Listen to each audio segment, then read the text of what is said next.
ఒక మనిషిని క్రైస్తవునిగానో, మహమ్మదీయునిగానో, హిందువుగానో, జైనునిగానో, బౌద్ధునిగానో చూడకండి. ఒక మనిషిని మనిషిలా చూడండి. మతం మనిషిని బట్టలు చించుకునేలా చేస్తుంది.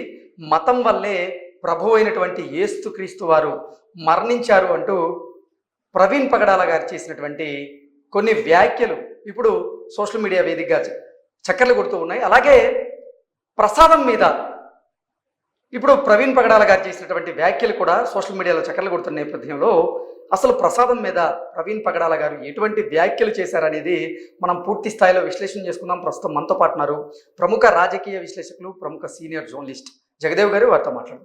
జగదేవ్ గారు, హాయ్ అండి. హలో అండి. ప్రవీణ్ పగడాల గారి ఆకస్మిక మరణం అంటే క్రైస్తవ సమాజాన్ని అయితే కలిచివేసింది. ఈ నేపథ్యంలోనే ప్రవీణ్ పగడాల గారు చెప్పినటువంటి కొన్ని వ్యాఖ్యలు, చేసినటువంటి కొన్ని వ్యాఖ్యలు, చెప్పినటువంటి కొన్ని వాక్యాలు ఇప్పుడు సోషల్ మీడియా వేదికగా చక్కర్లు కొడుతూ ఉన్నాయి.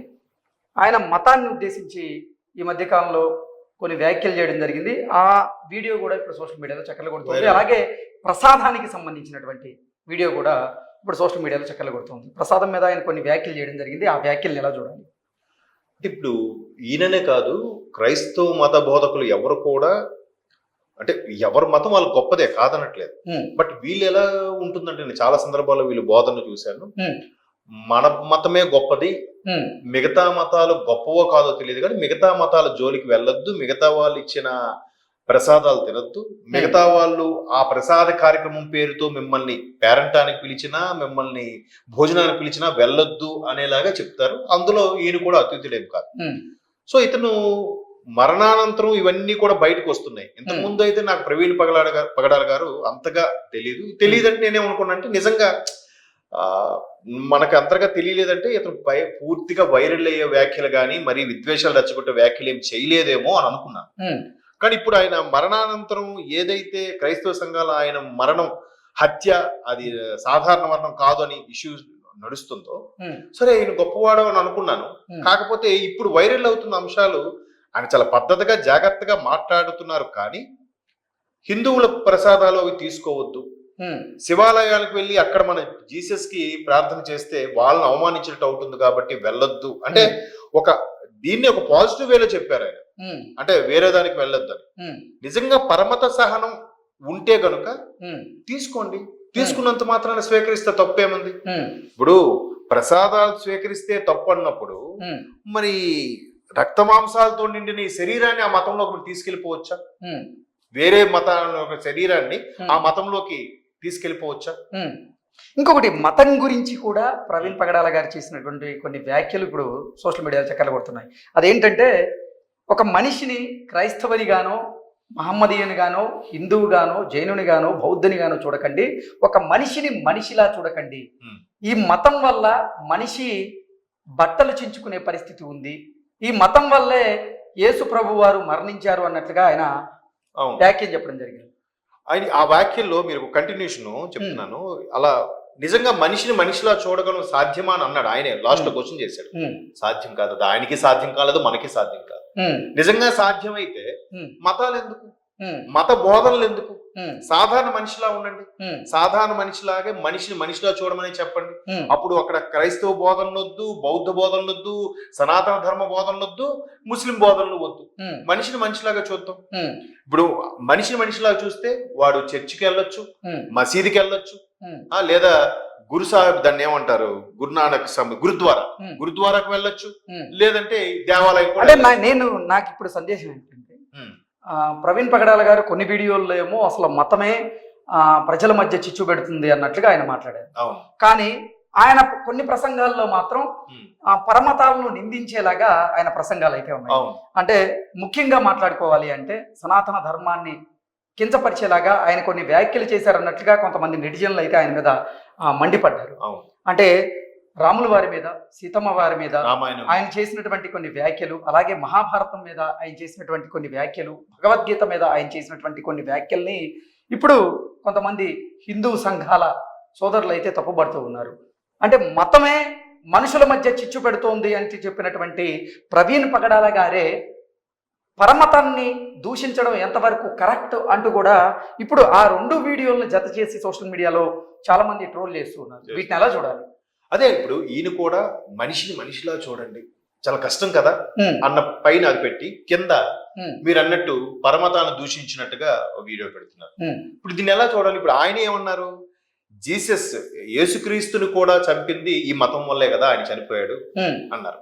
సో ఏదైతే క్రిస్టియానిటీని వ్యతిరేకిస్తే ఎవరైనా మాట్లాడితే కనుక వెంటనే క్రిస్టియన్ సోదరులు ఏమంటారంటే, మరి మొబైల్ ఫోన్ కనిపెట్టింది మా క్రిస్టియన్నే, ల్యాప్టాప్ కనిపెట్టింది మా వాళ్ళే, మీరు ఇవన్నీ మానేయండి అని అంటున్నారు. బాగుంది. మరి యేసుక్రీస్తుని చంపిన యూదులు అని అంటారు, వాళ్ళు చంపారు. మరి అదే యూదులు ఈ రోజు కనిపెట్టారు ఇవన్నీ కూడా అంటారు. ఇప్పుడు ఎలాన్ మస్క్ కూడా ఆ సంతతికి చెందిన వాడే కాబట్టి మాకు క్రిస్టియానిటీకి ఒక కొండంత అండ ఇప్పుడు ఎలాన్ మస్క్ లాంటి వ్యక్తులు ఉండబట్టే అవుతుంది అంటారు. బట్ అదే ఇజ్రాయెల్ కి సంబంధించిన వాళ్ళు జీసస్ ని ప్రభువుగా చూడరంట, మేబీ దేవదూతగానో ఇంకో రకంగానో చూస్తారంట. వాళ్ళు సుప్రీం గాడ్ ఎవరో ఒకరు ఉన్నారని అంటారు. అంటే ఇందులోనే రకరకాల విమర్శలు, రకరకాల వాదనలు, ఎవరికి ఏది తెలియదు. ఎవరికి పూర్తి స్థాయి దైవత్వం అంటే ఎవరికి పూర్తిగా వంట పట్టలేదు కాబట్టి ఎవరి మతానికి వారు గొప్పగా చెప్పుకుంటున్నారు, పరమతాన్ని నిందిస్తున్నారు. అంటే ఇక్కడ ఎవరి మతాన్ని వారు పూజిస్తూ పరమతాన్ని గౌరవిస్తే ఎటువంటి ఇబ్బంది లేదు. కానీ వారి మతాన్ని వారు పూజిస్తున్నారు, అమ్మలాగా భావిస్తున్నారు, గౌరవిస్తున్నారు, కానీ పరమతాన్ని మాత్రం నిందిస్తున్నారు. దీన్ని ఎలా చూడాలి? ఇప్పుడు అంటే నిజంగా పరమత నింద చేయకపోతే వీళ్ళ ఉనికే ప్రశ్నార్థకంగా మారుతుందా? మతాలకు సంబంధించినటువంటి ప్రబోధకులు ఎగ్జాక్ట్లీ వీళ్ళ ఉనికి ప్రశ్నార్థకం మారుతుంది. మేబీ వీళ్ళకు ఆ ప్రయారిటీ సొసైటీలో వాళ్ళకు గుర్తింపు రావాలంటే ఖచ్చితంగా సొసైటీలో ఏది ఎక్కువ స్థానంలో ఉందో దాన్ని నిందిస్తే కదా. ఇప్పుడు చాలా మంది ఈ మధ్యకాలంలో చాలా మంది చిన్న చిన్న నాయకులు కూడా నాకు సమాధానం కావాలని చంద్రబాబు నాయుడు వచ్చి చెప్పాలి, నాకు సమాధానం కావాలంటే రేవంత్ రెడ్డి వచ్చి చెప్పాలి అంటున్నారు. తెలుగు రాష్ట్రాలు అంటే ఏంటి? పెద్దవాళ్ళతో ఢీకొంటే వీడికి ఆటోమేటిక్ గా పేరు వచ్చేస్తుంది. అలాగే ఈ సొసైటీలో సోకాల్డ్ ఈయననే కాదు, అన్ని మతాలకు సంబంధించినటువంటి ప్రబోధకుల గురించి మనం మాట్లాడతాం. అవును, అన్ని మతాలు. మీరు అన్నట్టు పర్టికులర్ గా ఒక క్రిస్టియానిటీ అని కాదు, హిందూ మతంలో కూడా కొంతమంది ఉన్నారు, అలాగే ముస్లిం మతంలో కూడా కొంతమంది ఉన్నారు, క్రైస్తవుల్లో కొంతమంది ఉన్నారు. వీళ్ళందరూ కూడా ఏం చేస్తున్నారు? ఎప్పుడైతే వీడు హైలైట్ అవ్వాలంటే, ఇప్పుడు నా ప్రొడక్ట్ మంచిది అని నువ్వు చెప్పుకో, నా ప్రొడక్ట్ చాలా బాగుంటుంది అని చెప్పుకో, అంతేగాని ఇప్పుడు లక్స్ సోప్ ఉందండి, నా సోపు లక్స్ సోప్ రాతే ఈ హీరోయిన్లు వాడే సోపు చాలా తెల్లగా అవుతారని చెప్పు, అంతేగాని లైఫ్ బాయ్ మంచిది కాదు, సెంతాల్ మంచిది కాదు, డోవ్ మంచిది కాదు నువ్వు చెప్పకూడదు. అంటే ఒక వ్యక్తి హీరో అవడానికి అవతల ఉన్నటువంటి వ్యక్తిని విలన్ చేయడం, లేకపోతే జీరోని చేయడం, అతన్ని విలన్ చేసి జీరోని చేస్తేనే నువ్వు హీరో అవుతావా, లేకపోతే అవ్వా అంటే మరి చేత కావట్లేదు వీళ్ళకి. ఎదుటివాడిని విలన్ చేసి నేను పోటుగాడిని, నేను గొప్పవాడిని చెప్పుకుంటున్నారు తప్ప అలా కాకుండా వాడు ఏమనుకుంటే నాకు సంబంధం లేదు, నా పద్ధతి ఇది, నా సిద్ధాంతం ఇది, నాకు నమ్మిన సిద్ధాంతంలో నేను నడుస్తా అని చెప్పాలే గాని పక్కోడిని తక్కువ చేసి వీడి హీరో అయిపోవడం ఏంటి? ఎవరైనా సరే, ఇతరనే కాదు, మీరు అన్నట్టు అన్ని మతాల్లో కూడా ఉన్నారు ఇలాంటి వాళ్ళు. నువ్వు హైలైట్ అవ్వడానికి పక్కోడిని తొక్కి వాడి భుజాల మీద కాళ్ళు వేసుకుంటూ పైకి వెళ్తున్నావు, అది కరెక్ట్ కాదు.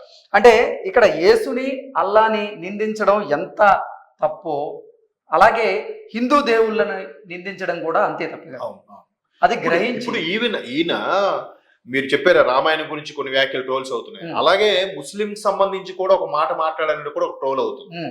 బట్ అంటే ఇప్పుడు చనిపోయిన తర్వాత ఆయన గురించి మనం మాట్లాడకూడదు, తప్పు. బట్ అంటే ఆయన మనిషిని మనిషిలా చూడొచ్చా అని చెప్పాడు కాబట్టి ఆ వాక్యము నిజంగా అది చాలా ఛాలెంజింగ్ థింగ్. మనిషిని మనిషిలా ఎవరు చూడటం లేదు. వాడి ఒక మతం పేరుతోనో కమ్యూనిటీస్ పేరుతోనో, వాడొక రెడ్డి సామాజిక వర్గం, వాడొక కమ్మ సామాజిక వర్గం, కాపు సామాజిక వర్గం ఇవే చెప్తున్నారు తప్ప వాడు ఒక మనిషి, ఇవేవి పుట్టక ముందు పుట్టిన మనిషి వాడు అని ఎవరు చెప్పట్లేదు, ఎవరు చూడట్లేదు. మీరు అన్నట్టు పేరు కోసమో స్వలాభం కోసమో పక్కవాడిని నిందిస్తూ, పక్కవాడిని విలన చేస్తూ, పక్కవాడిని దూషిస్తూ వీడు హైలైట్ అవ్వాలని చూస్తున్నాడు. అలా అయితేనే నలుగురు వీడి దగ్గరకు వస్తున్నారు, నలుగురు దృష్టి వీడి పడుతుందని ఫీల్ అవుతున్నాడు. అది పోన్రాజు మరి ఎప్పటికీ ఇలాగా కొనసాగుతూనే ఉంటే వీడి మీద వాడి మీద వీడు బురద చల్లుకోవడమే అవుతుంది. బట్ కొన్ని వ్యాఖ్యలు అయితే మంచివి చెప్పారు, ఆ చెప్పిన మరుక్షణమే వీటిని ఈ విధంగా ప్రొజెక్ట్ చేయడం అనేది కరెక్ట్ కాదని అనిపిస్తోంది. మేబీ చనిపోయిన వాళ్ళు ఎప్పుడు గొప్ప వాళ్ళు కాబట్టి వాళ్ళ గురించి మనం ఎక్కువగా మాట్లాడుకోవడం మంచిది. ఓకే అండి, థ్యాంక్ యూ సో మచ్.